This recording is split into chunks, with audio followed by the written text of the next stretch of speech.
Artis sinetron Deswita Maharani Senin sore kemarin berangkat umroh.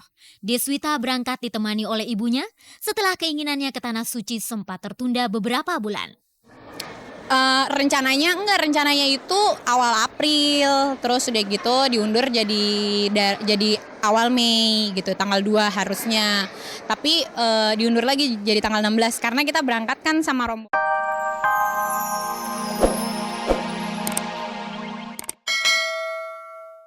Delapan orang kontestan Indonesian Idol yang tergabung dalam grup 3 kemarin siang mendapat kesempatan untuk menghabiskan hari terakhir bersama.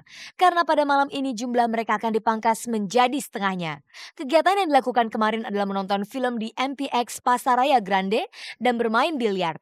Menurut panitia, kegiatan itu diadakan agar para kontestan tidak merasa tegang dalam penampilan mereka nanti malam. Mereka yang tergabung dalam grup 3 adalah Jamil, Eno, Alf, Tata, Danar, Monita, Glenn, dan Vira. Hari ini udah berapa hari-hari kan kita pada stres, udah aduh gimana nih. Hari ini kita bener-bener yang relax gitu, santai gitu. Sebenarnya ini pengalamannya menarik juga karena kita dapat dari tim Indonesian Idol teman-teman yang panitia. Kita punya game seru yang bikin tebak-tebakan seru banget yang bikin waktu nunggu kita nggak jadi bete. Semoga masa-masa kita bersama ini tidak akan pernah terlupakan sampai selama-lamanya. Karena sangat menyenangkan sekali mengenal orang-orang yang tadi yang gak kenal, sekarang jadi gak kenal, tinggal bareng-bareng, jadi deket. Ya begitulah, semoga kita tidak pernah melupakan saat-saat ini. Siapa tahu yang di sebelah ini bakalan jadi juara Indonesian Idol kan. Ya paling nggak udah pernah meluk nih. Udah pernah megang gitu. Siapa tahu ya. Lumayan punya teman artis ya. Lumayan. Hubungan artis sinetron Annisa Trihapsari dan Sultan Djorghi semakin lengket saja. Cek dan Recek kembali memergoki keduanya menghadiri sebuah acara. Kepada Cek dan Recek, pasangan ini berbicara tentang masa depan mereka berdua. Artis sinetron Annisa Trihapsari dan aktor Sultan Djorghi tampaknya sudah sulit dipisahkan.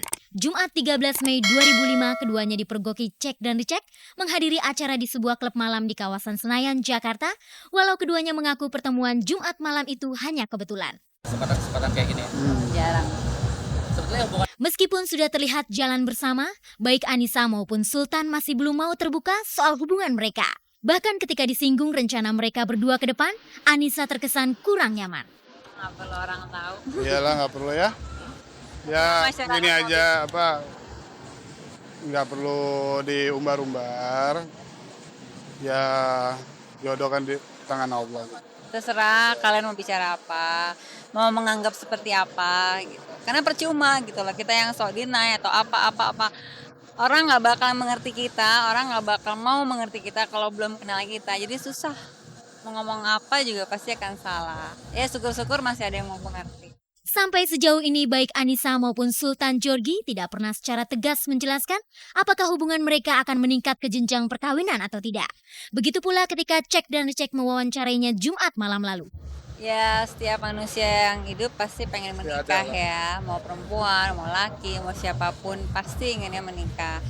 Ada satu hubungan sama siapapun pasti pengennya menikah gitu kan. Kayaknya bohong banget ya, enggak gue gak mau nikah gitu, gak mungkin. Karena setiap perempuan lagi pasti butuh pasangan. Ya gitu aja pokoknya. Lillahi ta'ala aja. Udah Udah deh, itu aja. itu deh. Udah pokoknya ya kita lihat nanti. Jika mereka kelak menikah, Sultan Djorghi adalah lelaki ketiga yang masuk dalam kehidupan Annisa. Sebelumnya Annisa pernah menikah dengan artis sinetron Adjie Pangestu. Dari perkawinan mereka telah lahir seorang anak lelaki yang diberi nama Muhammad Raffi Akbar Putra. Adjie dan Annisa kemudian bercerai pada September 2002 lalu.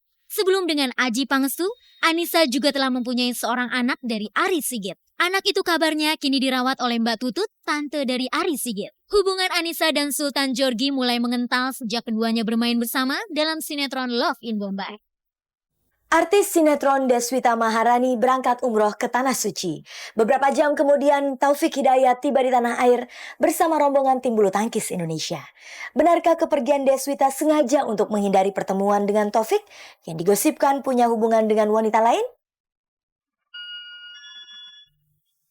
Artis sinetron Deswita Maharani Senin sore kemarin berangkat umroh. Deswita berangkat ditemani oleh ibunya setelah keinginannya ke Tanah Suci sempat tertunda beberapa bulan. rencananya itu awal April, terus udah gitu diundur jadi awal Mei gitu, tanggal 2 harusnya. Tapi diundur lagi jadi tanggal 16 karena kita berangkat kan sama rombongan dari tour ya. Nah, dari situnya memang mungkin kalau belum banyak mungkin belum berangkat gitu. Sebagaimana layaknya mereka yang pergi ke Tanah Suci, Deswita juga memohon banyak hal dalam doanya kelak. Kalau aku pribadi, aku pengen biar aku sehat panjang umur. Terus buat orang tua aku biar sehat panjang umur ya. Dimudahkan pada saat sakaratul maut itu udah pasti. Dikasih tempat di surga. Banyak rezeki buat aku, buat orang tua, buat keluarga, buat teman-teman semuanya. Terus diberikan yang terbaik untuk aku sama Taufik. Optimisnya 100% harus. Karena aku yakin dan percaya gitu. Sebenarnya nggak cuman kita berdoa di sana aja sih yang pasti dikabul, berdoa di mana juga pasti dikabul gitu. Cuman akan lebih akan lebih husu kayaknya katanya kalau berdoa di sana itu akan lebih terasa bahwa apa yang kita panjatkan itu benar-benar memang sangat bermanfaat sekali gitu. Apa permohonan itu termasuk agar bisa berjodoh dengan Taufik? Ya kalau memang aku sama Taufik berjodoh, mudah-mudahan dimudahkan jalannya untuk menuju pernikahan. Gak munafik deh, makanya aku bilang mumpung ada di sana, semua deh kalau perlu pengen jadi konglomerat, pulang dari Jakarta, siapa tahu ada yang ngasih 1 triliun, wah kan mumpung gratis loh berdoa di sana. Hubungan Deswita dengan Taufik Hidayat belakangan ini disebut-sebut tengah memburuk. Terutama setelah Taufik diberitakan berjalan dengan gadis lain. Kebetulan kepergian Deswita kali ini bersamaan waktunya dengan kembalinya Taufik dari Cina untuk mengikuti Piala Sudirman. Nggak gini deh, pokoknya gini, aku lebih tahu siapa dia ya, dan apa yang terjadi sama aku sama Taufik kan tidak perlu kita jabarkan, dan kegiatan apa yang Taufik lakuin itu kan gak mungkin aku bilang sama semua orang gitu. Aku yang lebih tahu dia siapa dan aku yang lebih tahu apa yang terjadi sama kita gitu. Jadi kenapa juga kemarin aku memilih untuk diam, karena percuma gitu. Aku ngomong 1 akan jadi banyak, aku ngomong 2 akan jadi lebih banyak lagi. Jadi lebih baik diam aja.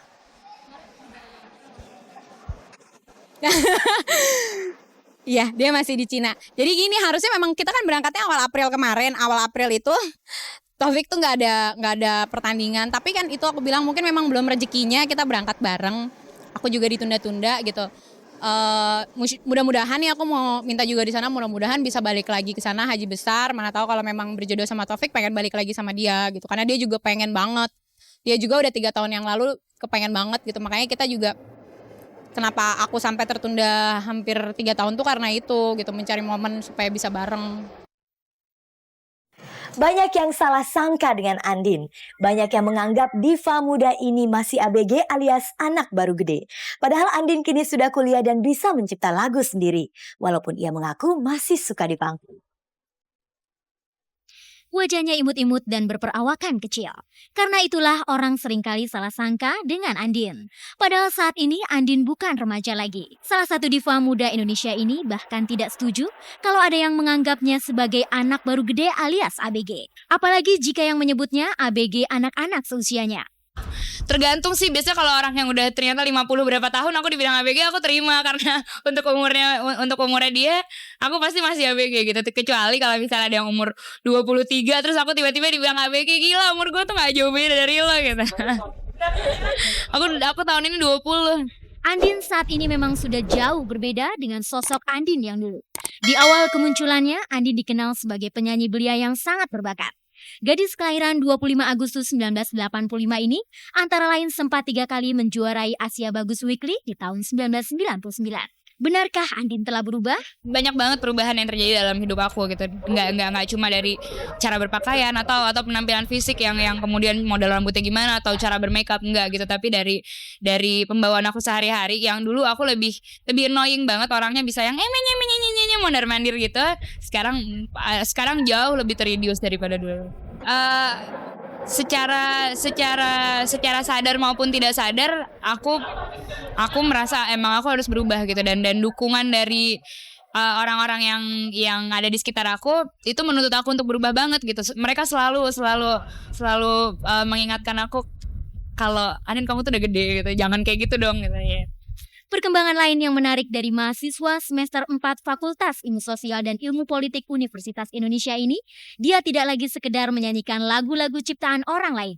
Andin mulai mencoba menciptakan lagu sendiri seperti yang terdapat dalam albumnya terakhir. 7 dari 10 lagu di album itu diciptakan oleh Andin sendiri.